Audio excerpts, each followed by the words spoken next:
Hello and welcome to this exciting webinar that is organized by Park Launch. My name is Roha Nadeem. I'm a sports broadcaster and a multimedia content creator.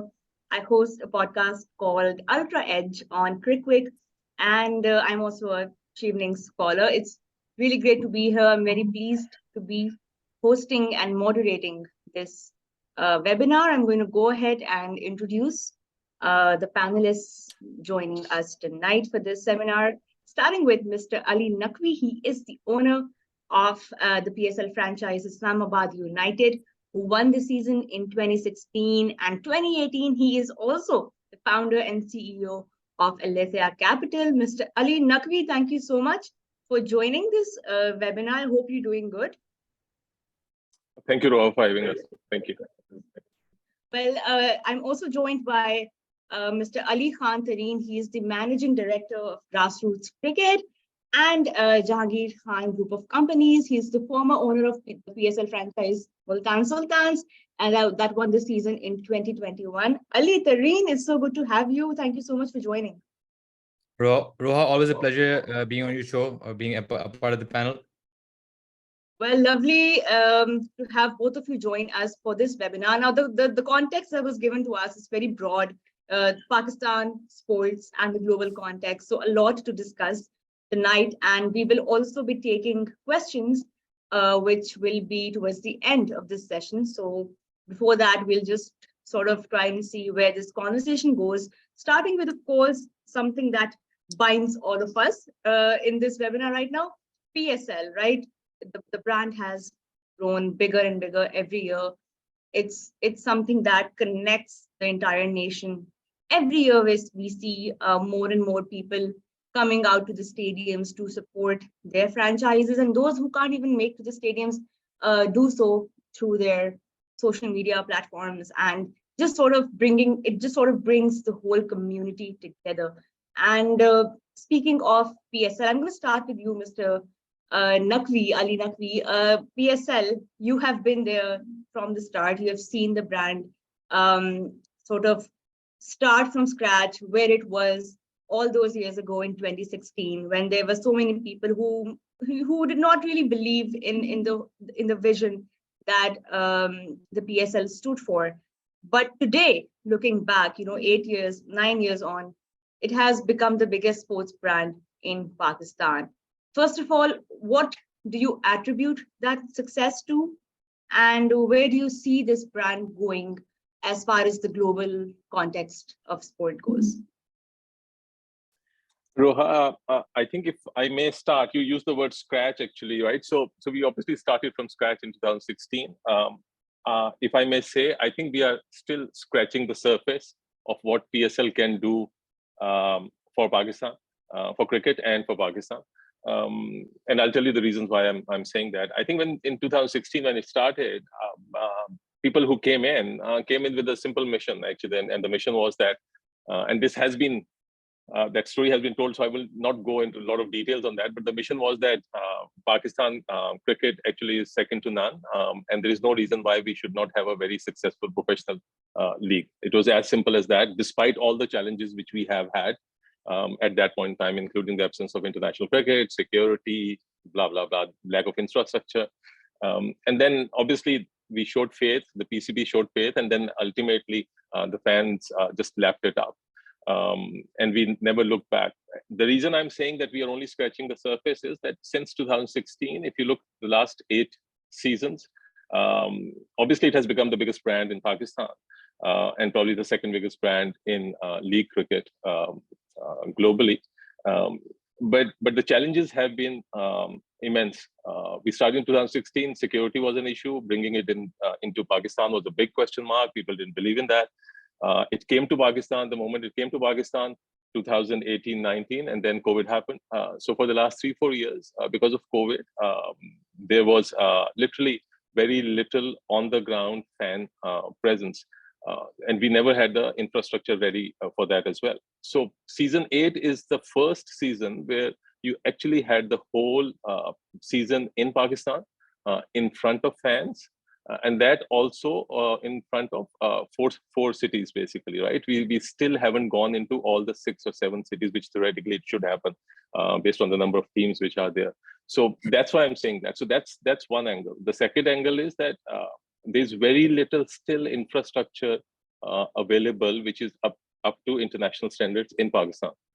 And simply because for 10 years, from late 2007, 8, 9 to 2016, there was no international cricket. So cricket completely changed. So not only that we lagged behind our infrastructure, but also cricket completely changed. So to catch up actually takes a lot of time and a lot of resources. So that's the second thing which I think PCB is doing a great job in actually trying to bring that infrastructure at par or close to at par to the rest of the world. And stadium is only one part. The second part, which Pakistan used to take pride on, is on the broadcasting and production side. And if you remember, apart from our players, our commentators, our production teams, all of them actually used to be part of international circuit, that they used to go out and actually do those great productions. And all of them actually went out of the system. So we have to learn all those things again as well. So from being 100% reliant on imported human resource, now we are actually switching and getting our people and infrastructure trained. So that's the second thing which is coming. And the third thing is that the fan base learning as well. You need to create that ecosystem where fans have strong following and basis, and that has only started to happen in the last 2-3 seasons. So that's why I'm saying that it's only scratching the surface. I think we have a long way to go as far as PSL is concerned. And once PSL is there, then other, I think, sports leagues will come around that as well. Right. You talked about the fan base, right? Ali, Tareen, I'm going to come to you with that now, because the fan experience is something that you very closely engaged with when we used to see you around in those matches, you know, proudly wearing the merch and just going into the stands, talking to people. You've always been, quite literally, you've been at the grassroots of things. So as far as the fan base of PSL goes, how much do you think that has evolved? You know, from where we started, who was the target audience for the PSL brand, and today where does that target audience stand, and how quickly is it expanding and targeting more diverse demographics? For example, women, you know, girls who are into sports as well. So how do you see this PSL fan base evolving through the years? Ali, you're on mute right now. If you could just... Yeah, that's a great point. That's something I really focused on during my time with the Sultans, where we found that even when PSL was in Dubai, I remember just as a fan, when I used to go and watch the matches, the stadiums would be empty. And, you know, we assume that once they come to Pakistan, obviously stadiums will likely be full. Obviously, the first 1 or 2 matches we had, they were full for the final and semi-final.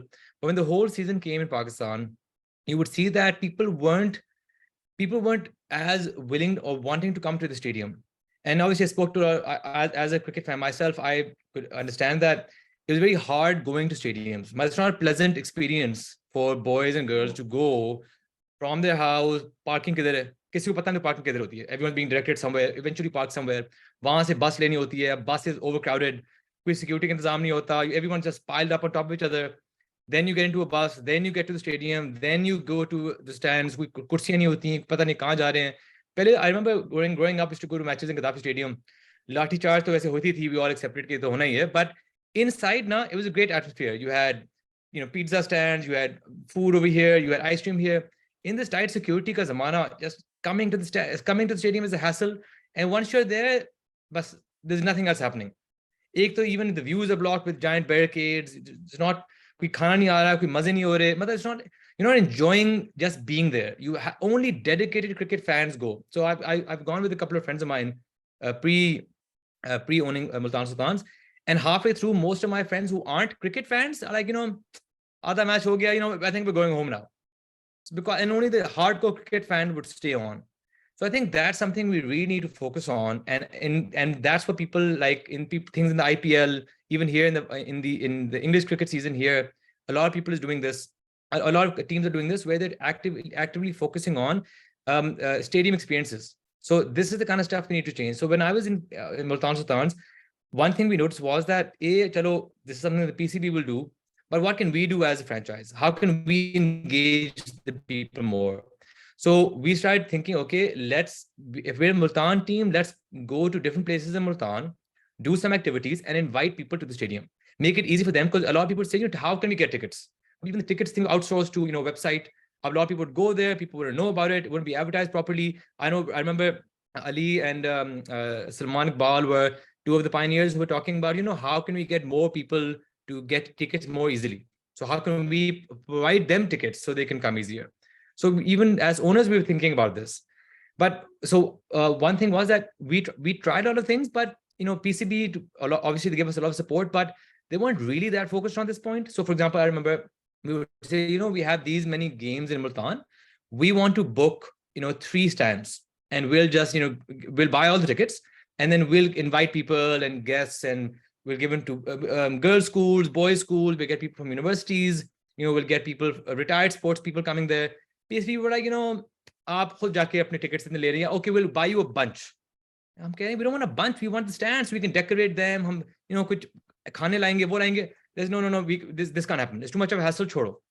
So we weren't really encouraged. We weren't really we weren't given the opportunity to really focus on the fans like we wanted as PSL owners. So I think there's definitely a lot of room to grow in that area. Well, I definitely agree with that, because, as someone who has been to the matches, more often than not, I am in the media gallery, which is much more safeguarded and much more like the access is much easier. But as a fan, I've gone to these matches with friends and family at times, and it has become a hassle, not only to just get to the, like you rightly pointed out, getting to the ground itself is a hassle, but also getting out of it and feeling safe as a woman, feeling safe in that environment. It's something that really needs to be thought about, because at the end of the day, it's just, you can't just have one set of the demographic coming in and enjoying. PSL has to be owned by everybody, and I really, really hope that we exactly. improve that area. It's not, and a great point. It's not just about, chalo, this I feel when we've spoken to PCB, they think, now we've gotten these many people in. Yeah, in the Paunch game, but Karachi Stadium, there's no worse viewing experience for a cricket match than Karachi Stadium.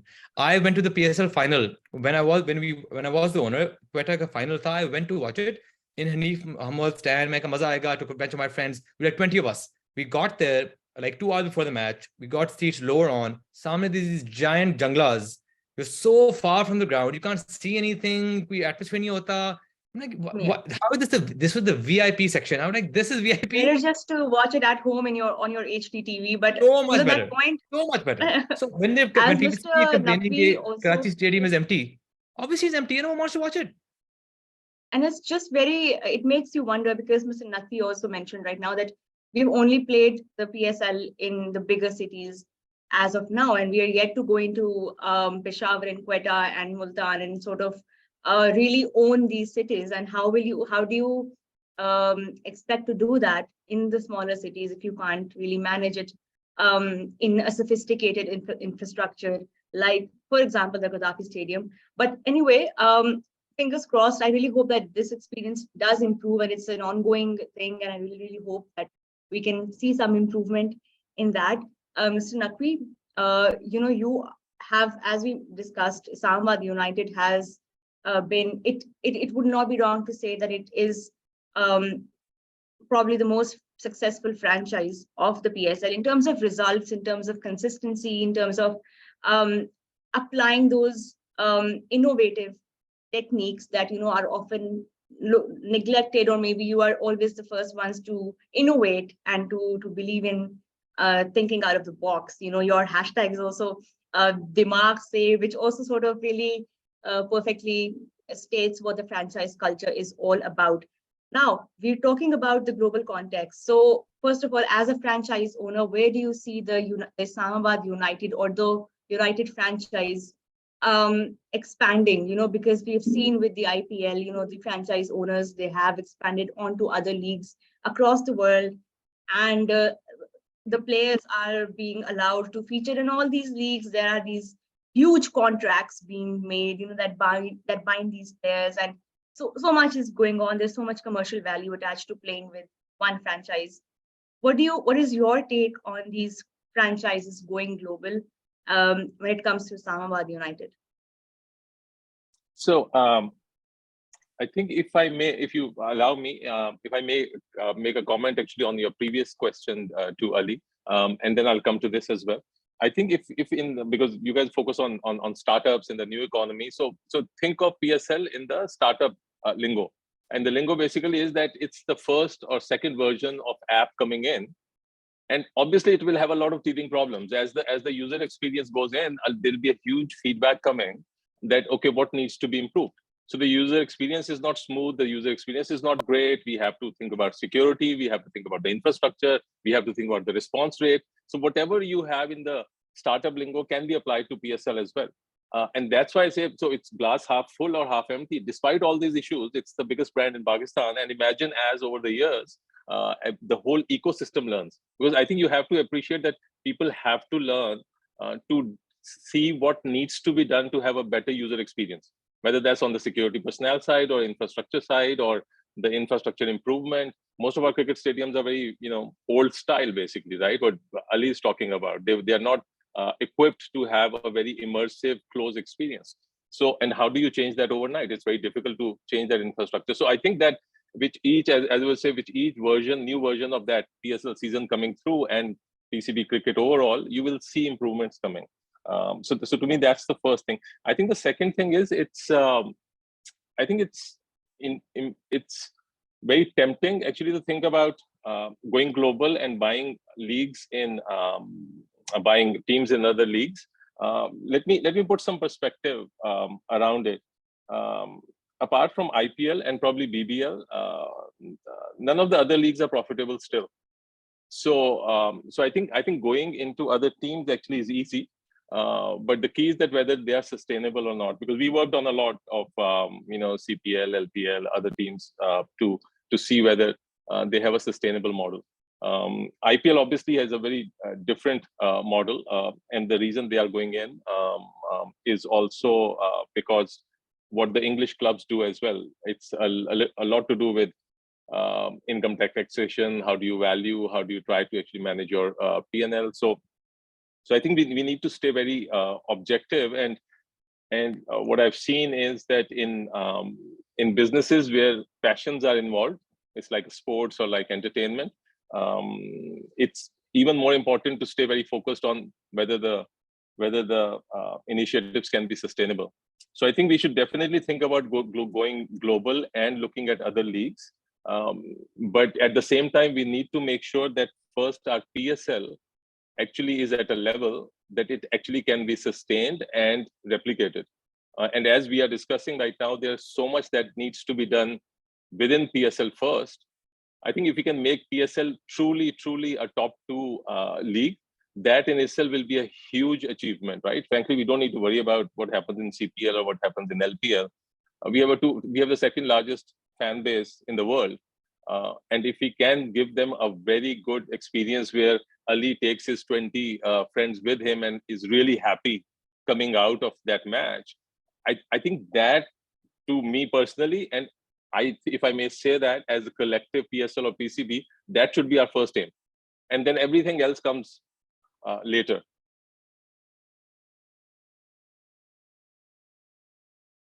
Right, I completely agree with that, because it really starts at home. Like every measure of success, you start at home and then you build on that foundation. Ali, Tareen, I'm gonna talk to you. Okay, so this question, I'm gonna I want the both of you to give your 2 cents on this, because I'm sure as franchise owners, and of course Ali as a former franchise owner, this question you must have gotten this 1,000 times already, and this is a topic that has been really talked about. Ali, Tareen, first of all, I'd like your 2 cents on it. In order to make PSL a bigger brand, in order to draw in more of the big bucks, do you think the auction model is something that should definitely be considered? Because of course, everything comes down to the money. And the auction model, there were talks a couple of years as well, PSL might move towards, the auction style of things. And it has proven to be so successful in other leagues. Do you think that this is something that the PCB will at any time, or should they consider? Because obviously it does lead to a lot more money coming in. No, I don't think so. I think this is a misunderstanding of the auction model. So, if the concern is that if we don't pay the players, certain amount of money, they won't come. That's fine.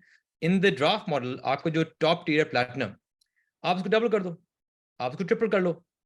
You can increase the आपका अगर gold है, you can pay them double, you can pay the platinum double, and you're suddenly paying them similar values to IPL. You'll have these in IPL में होता है, you have these one-off players who are getting in the millions, but the average across the league and the players that we're paying a similar amount. The question is only how much should you pay the top players, and whether that's the auction model as an average or whether that's the category model. बात तो वही है.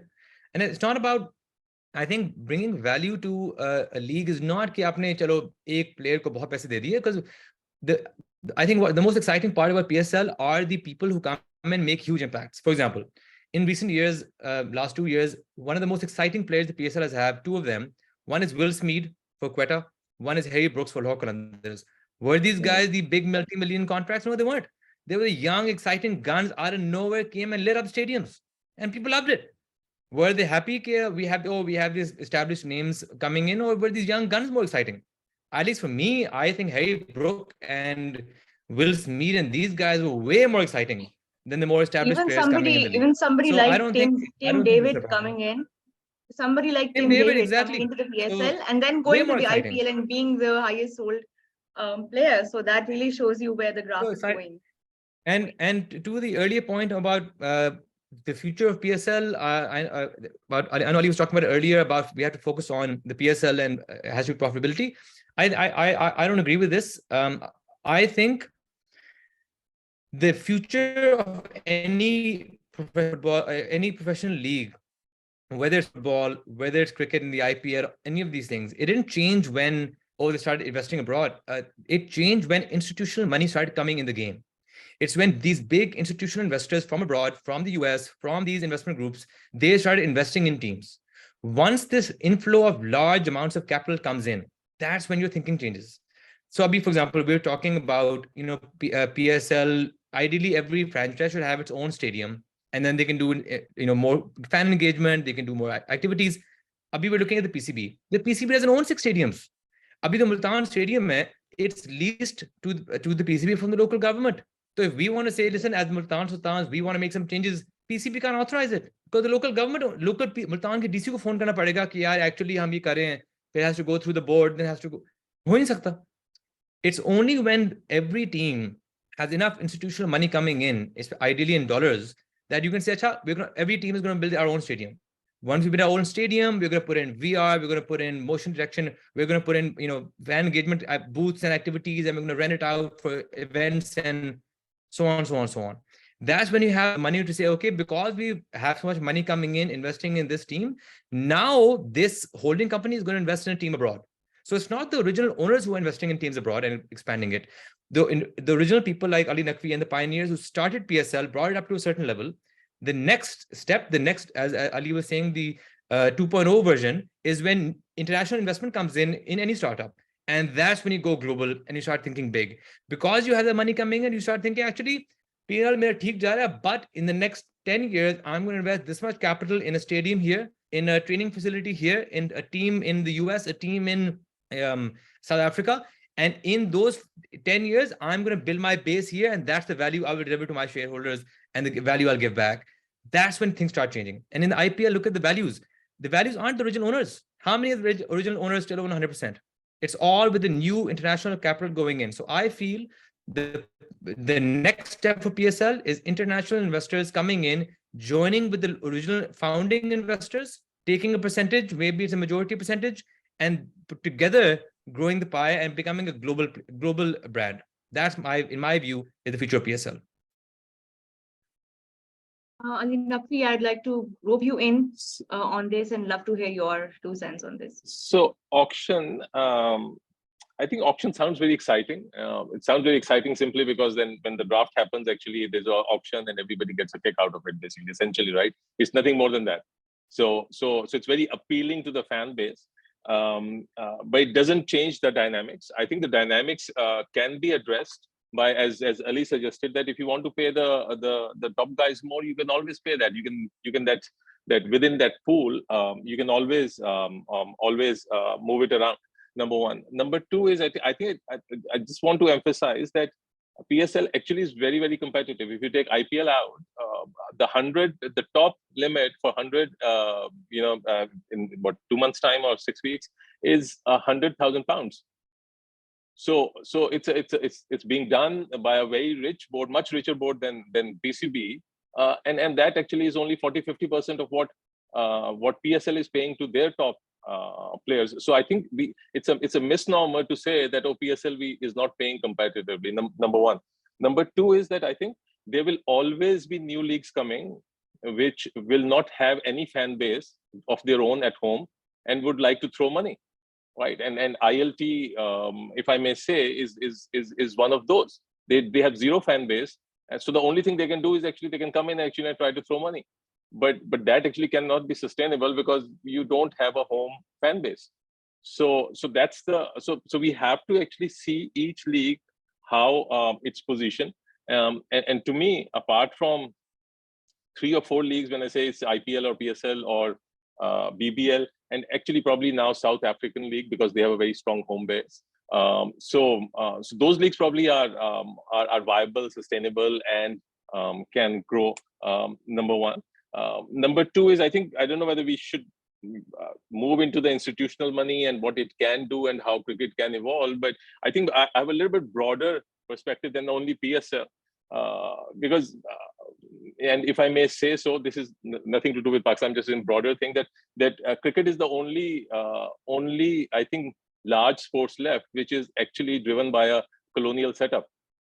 Which is that the ICC, there is no reason why there should be a dictatorial setup. So, and I don't have a problem with that, right? It's okay, fine, it is what it is. But the reality is that I think is going to come under a lot of stress over the next 3-4 years. And the reason is that as IPL type of leagues actually become bigger, as you have 6-7 leagues globally, then whether it's the Tim Davids of this world or the stars of Pakistan, actually, they will start getting a lot of these offers coming, and they can be theoretically occupied 60, 70, 80% of their time in a calendar year in those leagues, which can be financially very rewarding. And if that starts to happen, then there'll be only those competing things. And I'm a much older vintage than both of you, but we remember Kerry Packer days actually, right? And that was a very, very small thing. One isolated person was able to actually disrupt that. Imagine a lot more, much bigger change coming, disruption coming from a much bigger league table. That I think is going to be a big challenge for everyone. And we need to be prepared for it as PCB, as cricket. And I'm saying that only as an outsider, not in my official capacity as Islamabad United. There's no reason why if soccer is played in a certain way or NBA is played in a certain way, why cricket continues to be played in a very old way. I think that's a challenge for everyone. And then PCB and PSL needs to see how they need to position themselves within that, because there is a bigger challenge. And then within that, there is an IPL, and because of geopolitics, there is another challenge for us, especially, right? So there are those two concentric circles, and the overlap is where we exist, and we need to make sure that we actually position ourselves so that we actually can stay sustainable and prosper. Yeah, that's a great point. But I just want to add to this. I think the very concerning thing that's happening now, just as a PSL fan, is India. You can see IPL and them owning teams in the Caribbean, in South Africa, and now in the UAE. Is that they're hoping to give a yearly contract to these star players, right? So they play in those teams throughout the year because they own teams that play at different times of the year. So they'll give you one annual contract, and then they're locked in with them for the whole year. They're talking to coaches about this, they're talking to players about this, and from support staff as well. So if you look at what's happening in the cricket window, So when is PSL played? We're played in Feb, March, that window. So previously, because there was nothing happening in the UAE, we occupied that spot in the global calendar. And that was an amazing premium spot that we had for a while. Now the ILT20s come up. So now they're playing in Jan, that part, right? The winter part in the UAE, when the weather's great. So then it's ILT20, is the BPL used to happen in December, them in Jan, us in Feb, March, and then the IPL. Now the new league coming up, which is the Saudi League. Now they're in talks with the IPL to start a league, supported with them. So now if there's the Bangladesh Premier League, if they get their act together in December, then it's the ILT20. And then it's IPL ke pehle break aata hai. Usme PSL bhi ho raha hai, usme Saudi bhi ho raha hai, because that's when the Saudi League will likely happen. So if that, and again, Saudi League likely going to be a rich league like the ILT20. So I'm really worried about having PSL squeezed by these Indian controlled leagues of ILT20, South Africa, Saudi League, and IPL in one stretch in the winter. PSL ki jagah kahan hogi? So unless we really up our game, and I'm talking about PCB, I'm talking about this institutional investors coming in, globalizing the brand of PSL, I think we're going to get squeezed. So we really need, PSL owners really need to focus on growing global ASAP. Well, those are some wonderful points because as we've already discussed a few weeks back, Ali Tareen was on my show, and you also discussed how much pressure this puts on a player as well, because most times he will have to make that choice between representing his country, that national contract, versus of course the financial incentives of playing leagues around the world, and then of course the scrutiny that comes with it. But yeah, that's another debate. I'm going to move on to another topic now, because we've talked a lot about the growth of PSL and where it might be leading. Ali Tareen, if you could continue, you can have a great team. You've seen it yourself, Multan. When you first joined the PSL dynamic, Multan didn't do really well that year, but then later on, they just picked up momentum and a few tweaks here and there, and they were the winners, and nobody saw that coming, but they were there and they lifted the trophy. But of course, from there on, every year you can't go on winning trophies. That you have bad days, you have good days. How do you measure success in a brand, in a dynamic like PSL, where there's so much emotional data involved? There's so many stakeholders. There's fans, there's of course broadcasters, the franchise itself. As a franchise owner, how do you see, or how do you tell yourself, I am successful, my franchise is winning or losing, that doesn't matter, I am successful? How do you measure that? I think the two teams I'll speak about here that I really admire, and I think they really got something right. I think in terms, you can't say that unless you win a trophy, you've had an unsuccessful season. Obviously, there's consistency in terms of, you can have different metrics of how many, what your net run rates are per year, aap kitna score kare ho, kitna defend kare ho, bahut zyada aap detail mein ja sakte ho. But I think the team that when I talk to people, I tell them the most consistent team in the PSL is Zalmi. Zalmi has always qualified for the knockouts every season. As a season, so it's not about big peaks of highs and big peaks of lows. That's, obviously different team, different thing, but the consistency is when your minimum isn't too low, and then you always have the opportunity to have that winning trophy. So in my mind, Zalmi is the most consistent team in terms of performance, where they're always solid. They might not be exceptional, but they're always solid. So that's, I think, somehow they have that system right. And secondly, I think Lahore Qalandars, I really admire the way they're just doing so much more than all the other teams in terms of fan engagement, in terms of player development. So just for player development wise, I think there's some different explanations. The way I see player development is, if you are just grooming players already in the system, that's giving them a platform, that's great. But true player development is when you bring people from outside the system, and through you, they join the system. So I think that is what Lahore Qalandars has done a lot with their player development program. Haris Rauf being a prime example, completely out of the system, didn't play domestic until Lahore Qalandars found them and he came in. So Lahore, for example, now they have a performance center where not only their own players, but for example, Osama Mir mentioned that he used to practice at the Lahore High Performance Center when he was trying to recover his form. So, it's this kind of stuff that really shows that this team has gone above and beyond the tournament playing team and has become an institution in the world of cricket, especially in Lahore. So I think Lahore, with their engagement and their player development, and Zamni with their on-field consistency, I really feel these two are doing something right. So hats off to them. Well, that's very rightly pointed out. We all know the success story of Lahore Qalandars and how much they've invested in their PDP program.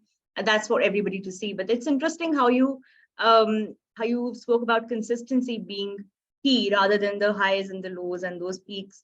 But yeah, credit to Zalmi and how they have managed to remain consistent, although we haven't really seen them really live up to their potential, because it's always in those playoffs that they just come very close. And of course, but that's the story of every team. There are times when you're doing good and there are times when you're not. But Ali Naqvi, I'm going to come to you with this. Pakistan, we have produced some of the best athletes across sports, not just cricket. And there was a time when we were ruling the hockey world, and of course snooker, and then now even today, besides cricket, if you look at other sports, Pakistan is doing well, especially when it comes to individual sports players who are excelling. Now, how can we use and how can we leverage the sporting talent of Pakistan towards getting in more financial direct investment, and of course improving Pakistan's brand globally? I'd just like to put in an example of Babar Azam and Mohammad Rizwan recently speaking at Harvard University, and things like that don't happen a lot for Pakistani athletes, but now these gaps are being bridged and they are now the face of Pakistan. How can we see more of that happen in Pakistan? So I think you partially answered your question, actually, right? I think the key is that if you take a step back, right? I think every country needs, or every country, institution, family, they need heroes, basically, right? Inspirational people. So and we had lost out that those heroes, especially in that difficult time period we went through in the 2000s, right? So we had people coming from the 90s, and we milked them, frankly, till 2010, 11, 15. But we didn't create new heroes simply because because of the challenges we had at home. And it's only in the last 5-6 years that you have started to create new heroes. So as you create new heroes, automatically, I think the ecosystem develops. Because if you have a Babar Azam or a Shadab or a Shaheen or Zaman or a Haris coming, you will have things around them. When you have a hero, so you can use that hero to have inspiration that actually can be through most of the corporates or the multinationals using them. It can be actually exporting them through playing different leagues. It can be that ICC putting a graphic, I think yesterday, before King Babar, and the whole world, our neighbors trolling, and it becoming a global phenomenon. So automatically, the key is to create heroes. Once you have heroes, then the ecosystem will be created, and those heroes have been created truly in the last only 3-4 years. So I think we need to continue with that process. And to your earlier thing as well, that with the highs and lows, how do you stay focused, is that we need to have a process and we need to stick to it. Regardless of whether we lose or win, you have to see that whether you're sticking to the process or not. If you're sticking to the process, that's fine, because you don't know what the outcome is going to be. And the same, I think, goes for this ecosystem as well. There's no shortcut, but as long as we continue to provide excellence and provide heroes to the nation, then that ecosystem will be created around it. I think Babar and Shadab and others, are so many of them have become ambassadors for startups as well. So I think it actually is happening across the board, and will continue to happen. The same will happen in broadcasting and other production, that you have so many now people going out. We talk about the players going out, but we should also appreciate that there are so many of these broadcasters, strategists, team managers. They are actually going out and playing and managing teams in other leagues. So we already have started that process of marketing, and there's no better marketing than actually a Pakistani actually going and doing well in whatever capacity they go in some foreign land, and you create friends and an ecosystem around it. So I think that process has already started. You're right. The point you mentioned about us not having those heroes to have these ecosystems around, and now we do have those names popping up. Credit to all of the people who are involved in sports management and athlete management, and how they're sort of doing their best to bring these, because most often these athletes themselves are not equipped or not aware of the impact that they have and they can have. So that's really encouraging to see that, you know, we're starting to go towards that side. Aletheia, I want to bring you in on this next question. So cricket, you know, you're somebody who has stakes in Pakistan's domestic circuit as well. Now you're involved in the grassroots and you run your own academy as well. So you really are aware of all the challenges that come with creating these, not just being part of franchises, but also being at very grassroots of the sport.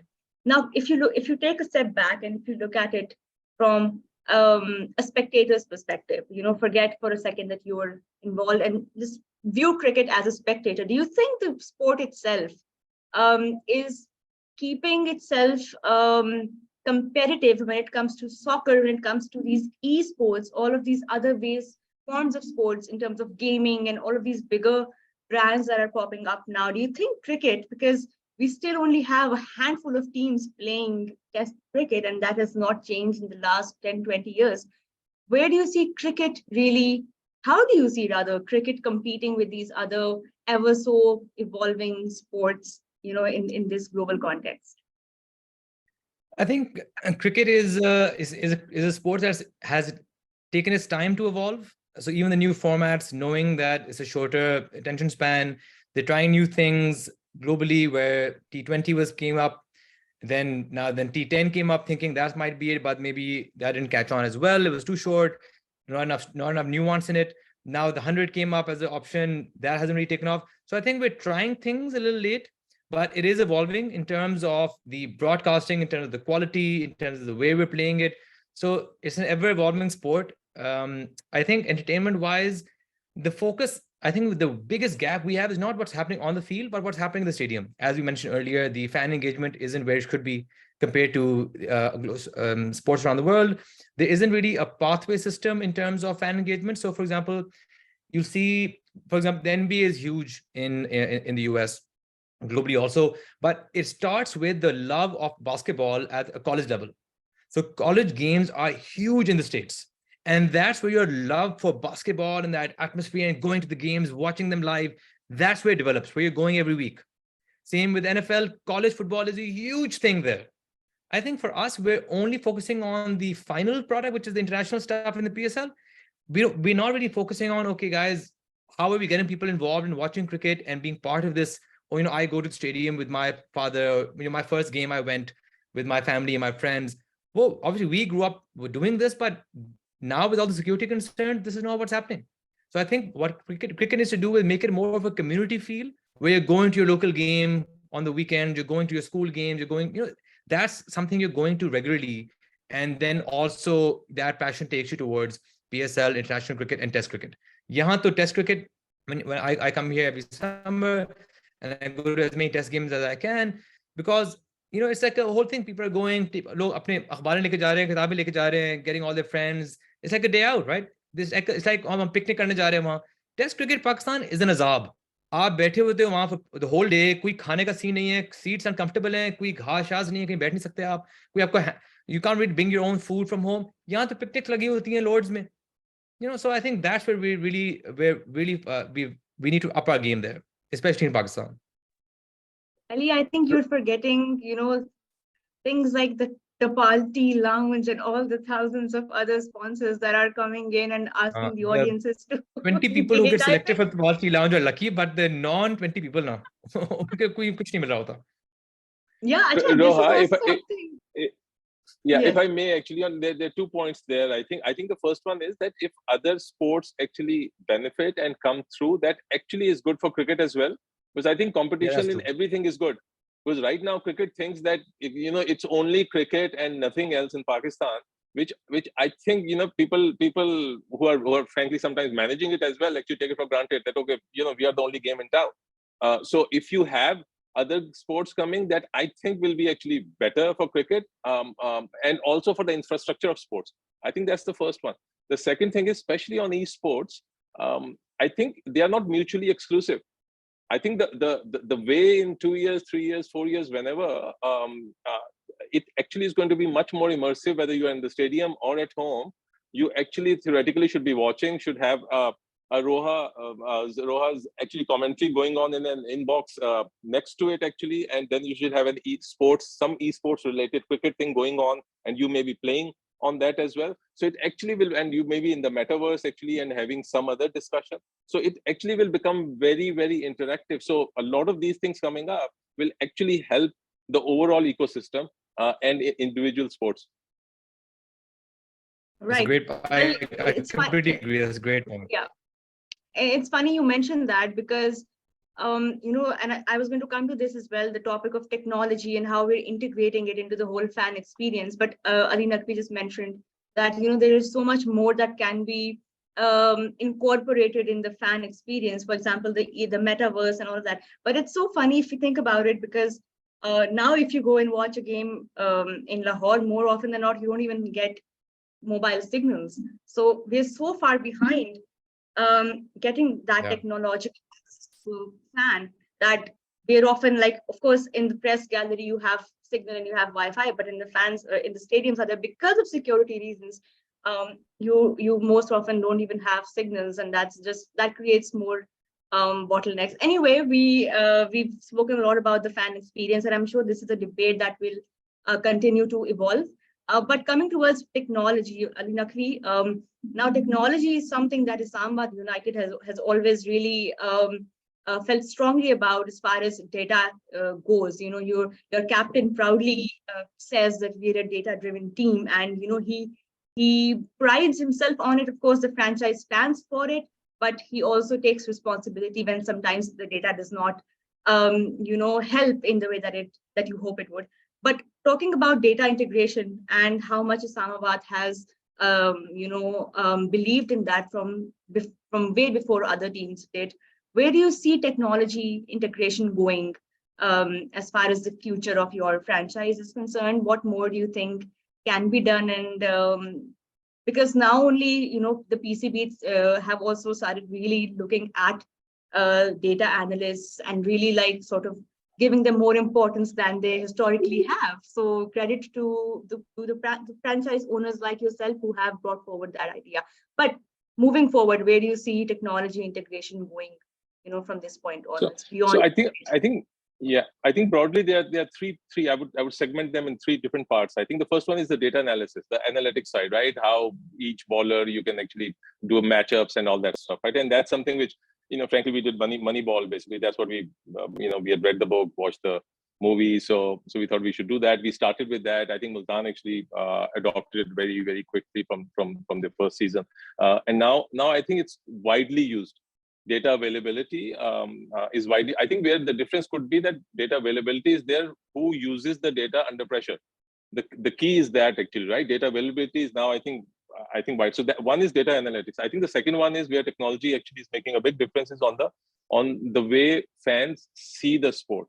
Actually, the way it's experienced, whether that's actually on our DRS system, that's actually how it's broadcasted, and that will continue to evolve. As I was saying before, that you should actually literally have insets and boxes in your screen. You should have multiple things going on and experiencing. I think the third one is the fan experience. And fan experience inside the stadium and outside the stadium. And that's where I think a lot more can be done, whether that's we're talking about NBA, the NBA top shots on the NFTs, actually, whether that actually, instead of trading cards, you actually go onto the soft side and start having NFTs or the video clips and start collecting those, instead of we used to actually get the autographs, and now whether you can get the digital autographs. I think that's one, whether going into the metaverse actually and experiencing what we tried to do this year was the first time actually a metaverse stadium was developed by any cricket team globally. So I think those will become much more immersive, and to your point about signals, having signals issue in the stadium, I think to me those are only teething problems, right? That actually it's only a matter of time. They're going to go away, whether they go away in one season or in three seasons, it will go away basically. But that immersion actually will continue to happen. And once that starts to happen, then the content and the monetization of content will become very important. So for the boards and especially the players themselves as well, I think that will actually become very important, how they monetize it and how they protect it as well. So I think that 3 years from now, cricket, how its experience and probably the structure also can be radically different. Right. I think we're coming towards the end of our session, but I'm going to come towards questions that we've received from the listeners. But before we go towards that, I have a question of my own that I'd like to pose to both of you, because this is something that I strongly believe in, and I really wanted to get your 2 cents on this. It has been debated a lot. A women's PSL. Do you think it is a real possibility that we can have a full-fledged women's PSL alongside the regularly scheduled men's PSL? And is it viable? Aletheia, I'll start with you.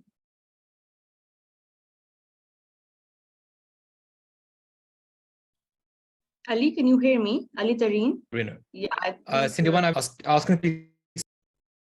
Yeah, I can hear you. Can you hear me? Ali, I think your women's PSL is a no-brainer. just a bit of distortion there, Ali. I'm not sure if you can hear me, but Ali, Naqvi, why don't you go ahead and we can come back to Aletheia later, just till he gets this sorted. Yeah.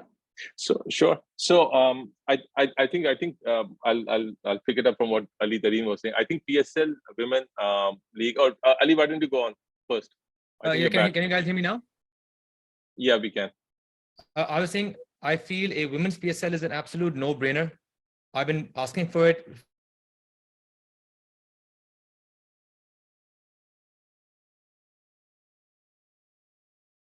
So I think he felt too strongly about it probably. So I think it's a no-brainer. I'll second what he's saying. Did you continue, please? So yes. So I was saying, Ali, I was agreeing with what you're saying. I think it's a no-brainer. I think the key is that how it's done, and how it's incorporated within the mainstream PSL, and that's where probably we may have a different view with Ali Tareen. That I think for it to be financially viable, it needs to be done within the infrastructure of PSL itself. That will actually reduce the cost, and that's the reason why BBL is being done like that. That's the reason why IPL is being done like that. So we don't need to reinvent the wheel. If somebody is doing it, we need to first see actually why they are doing it, and if we want to do something different, we have to have a very good reason why we want to do it some completely different ways, right? So to me, where PSL itself actually, because of the way the economic challenges are in the country, is growing, but probably not as fast. If we create another thing which is completely separate, that I think will be financially very challenging. I'm sure there'll be a lot of demand for it. I'm sure there'll be actually people who will come to pick it up. I'm sure there'll be people coming in to pick it up also as a CSR, because it's great. And Ali actually, in his own personal capacity, I think they do absolutely fantastic things in their region. So I'm sure people will do that. But I strongly believe that for anything to be sustainable, it has to be financially viable at some point in time. Yep. Otherwise, I completely it will not agree. survive. I completely agree with what Ali Naqvi is saying. It ideally should be part of PSL. I think the only difference of opinion here, again, it's not that I have a solution to this or anyone does, but we have to balance out it being what's best for the league itself. But I think whoever is going to be running a women's team has to be someone who absolutely loves women's cricket and is completely dedicated in growing it, is making it the best it can be. Whether the 6 PSL teams current owners are all equally invested, we don't know. So as long as if there are 4 of the PSL teams who really want a women's team, ideal. But we have to make sure the owners of the teams or the people running it are not thinking, oh, this is my side gig up next to my men's team, which is my actual baby. This is like a side thing I'm doing. Whoever is running the women's team has to be in it 100%. Now, whether that's the current owners or new owners, we'll see. But I do agree that the best thing for the league, as Naqvi is saying, is that it should be part of PSL, co-branding, synergies between players, coaches, training, equipment. Not equipment, and in terms of collaborations in leagues and matches and so on, huge. So that's why the 100 is doing it, and all the other leagues Ali mentioned is doing it. But the owner of that team has to be a huge women's cricket fan, otherwise it's not going to work. 100% agree. When I say that it should be with PSL, that does not mean that the ownership necessarily needs to be with the existing 6 franchises. Actually, I think we need to find a solution where if there is interest, it should be done, but it has to be focused upon independently as well. That I 100% agree with. To me, the basic thing is that I don't think we should go through the same way of trying to create a new brand. If Islamabad United is already there, Zalmi is already there, Lahore is already there, then we say, okay, let's create a Faisalabad Women's League, basically, or yeah, team. I agree. That in itself will take 3-5 years to be recognized, and I don't think we should actually do that. So 100%, yeah. Gentlemen, we should move towards some of the questions. I think we still have a few minutes. We can squeeze in some quick questions from our listeners, from the audience right now. Okay, talking about, and you both free to answer as you see fit. Talking about the global context and digging into the mind of a sports business owner while making strategic business decisions, do you consider the role of sport as an enabler for the UN Sustainable Development Goals? Oh, absolutely. Absolutely. I think the reason, frankly, why we came in and we were very clear from season 1 was that we want to use the popularity of cricket for more positives in society as a whole, actually, right? So we were what we call our 4 E's about empowerment, about education, about excellence and environment. And that's why we had the women ambassadors from season 1. We had 4 women ambassadors coming with us as well. So absolutely. And anything which actually has mass appeal, like sports, like cricket, should be used for the betterment of society at large. Because the messaging is anything which a Shadab says or a Babar says actually carries a lot more weight than anyone else. Right. I have another very interesting question. Not sure who this is from, but Aletheia, I thought you might like to answer this. Can a business case be made for college sports? Why are they non-existent in Pakistan? That's the question.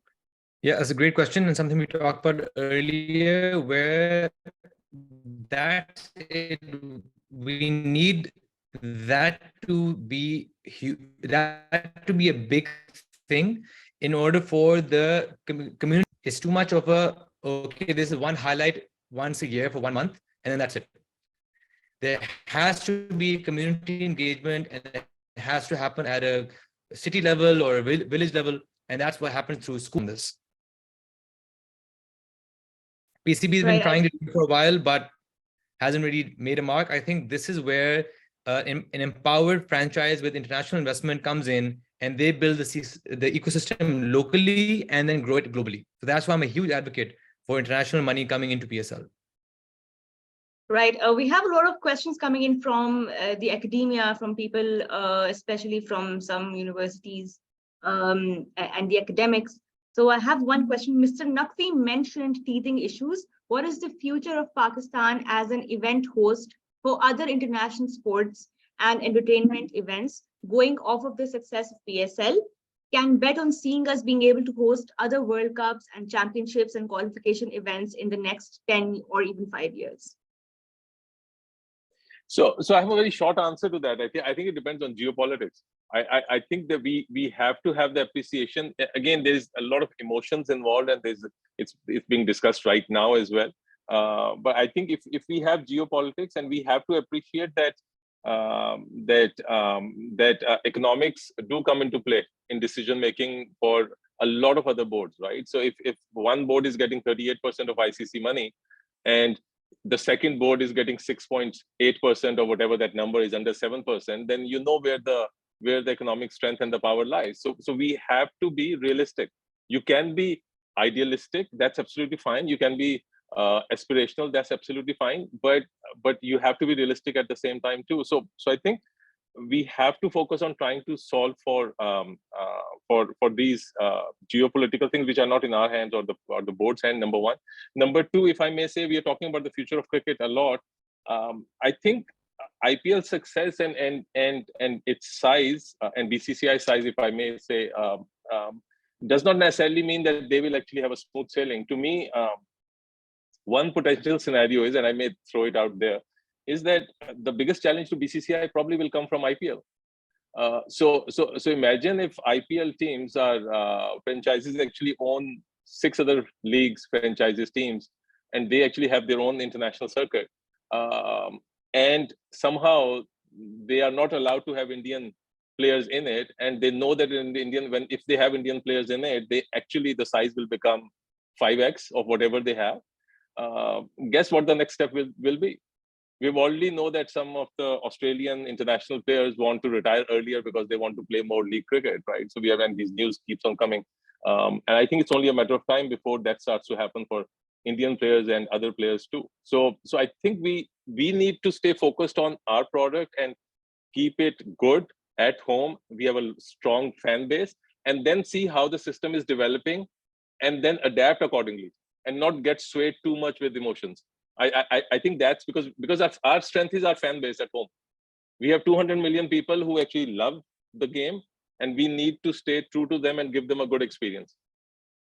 But how are we doing it? How are we really giving the fans what they deserve? So Ali, for example, how many times have we asked the PCB to improve things? How many times have we talked to PCB to let us do things if they're not doing it? It doesn't happen.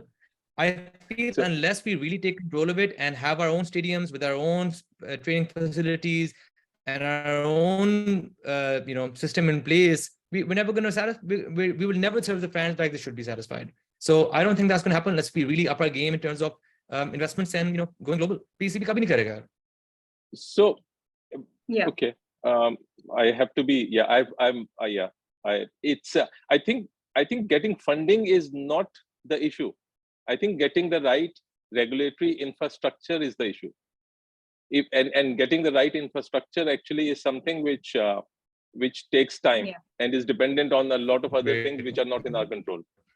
We actually have a question. And I think on this point, I want. On this point, I just want to praise Islamabad United for this. I think one of the reasons I'm so pro institutional investment coming into PSL in the teams is because once you have this kind of investment that comes in, the way the management responsibility changes. So you need professional management in place once this kind of institutional money comes in.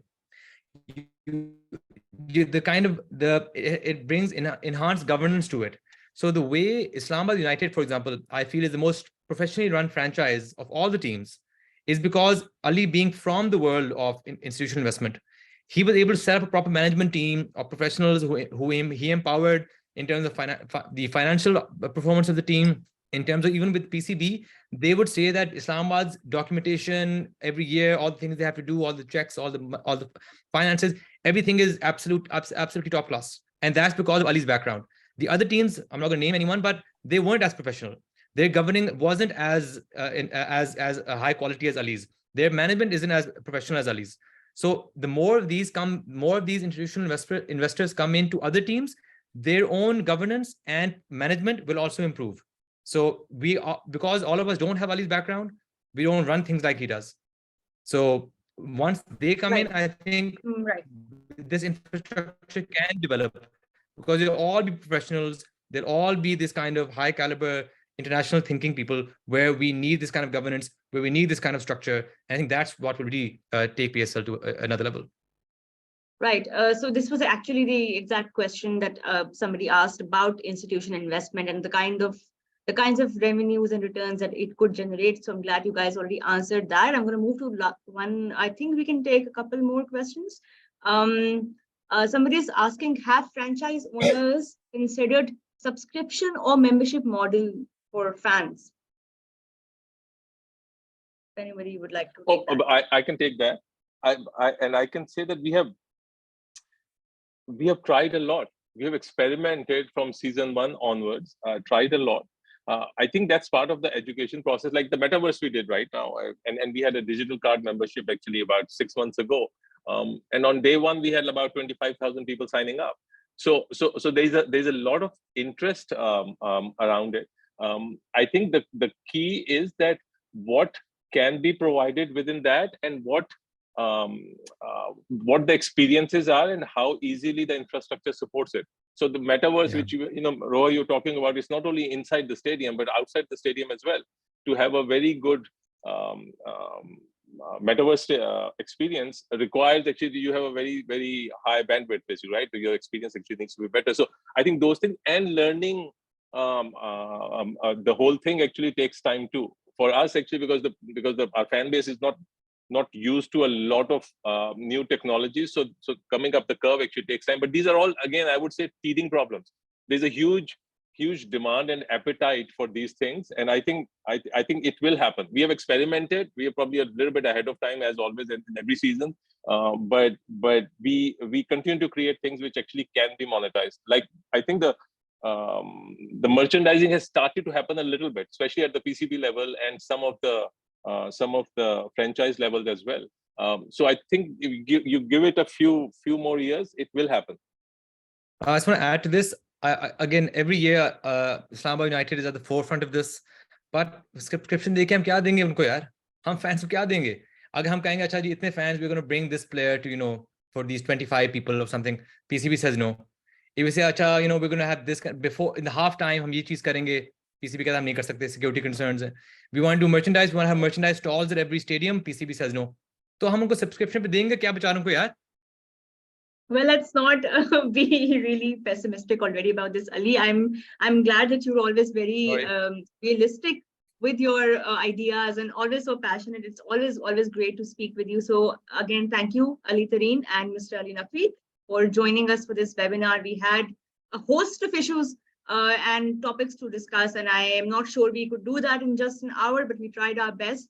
So thank you, gentlemen, for taking the time and for this very fruitful, I hope, discussion. And I hope that you both also enjoyed being on our webinar. And lastly, I'd also like to thank Park Launch for organizing this, and everybody who joined, who participated, who sent in their questions. Thank you to everybody who was involved in making this little webinar possible tonight. And that's it from me today. So I hope you all enjoyed. And gentlemen, thank you again, and goodbye. Thank you, Roha. Thank you, Ali. Thank you, Roha. Thank you, Ali. Thank you, Ali. Good. Thank you, Park Launch.